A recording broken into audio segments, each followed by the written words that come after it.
एक छोटे से गांव में एक व्यक्ति रहता था जिसका नाम रामू था। रामू की शादी हो गई थी और वह अपनी पत्नी के साथ खुशी से रहता था। रामू के ससुर बहुत ही कंजूस थे।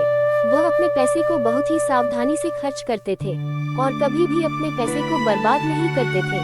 एक दिन रामू की पत्नी बीमार हो गई। रामू ने अपने ससुर से कहा, पिताजी, मेरी पत्नी बीमार हो गई है, हमें डॉक्टर को बुलाना होगा। रामू के ससुर ने कहा, डॉक्टर को बुलाने की जरूरत नहीं है, मैं खुद ही उसका इलाज करूंगा। रामू ने कहा, लेकिन पिताजी, आपको डॉक्टरी की जानकारी नहीं है।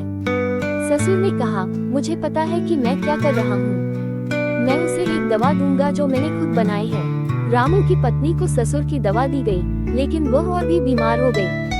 रामू ने अपने ससुर से कहा, पिताजी, आपकी दवा से मेरी पत्नी की हालत और भी खराब हो गई है, हमें डॉक्टर को बुलाना होगा।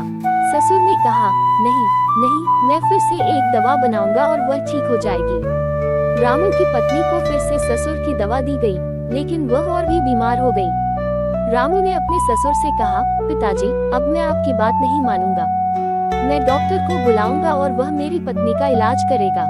ससुर ने कहा, ठीक है, लेकिन तुम्हें डॉक्टर की फीस देनी होगी। रामू ने डॉक्टर को बुलाया और वह उसकी पत्नी का इलाज करने लगा। रामू की पत्नी जल्द ही ठीक हो गई। रामू के ससुर ने कहा, मैंने तुम्हें बताया था कि मैं खुद ही उसका इलाज करूंगा, लेकिन तुमने मेरी बात नहीं मानी, अब तुम्हें डॉक्टर की फीस देनी होगी। रामू ने कहा, पिताजी, आपकी कंजूसी की वजह से मेरी पत्नी की हालत और भी खराब हो गई थी, अगर मैंने आपकी बात मानी होती तो शायद वह ठीक नहीं हो पाती। ससुर ने कहा, ठीक है, मैं समझ गया हूँ, मैं अपनी कंजूसी को छोड़ दूंगा और भविष्य में मैं अपने पैसे को सही तरीके से खर्च करूंगा।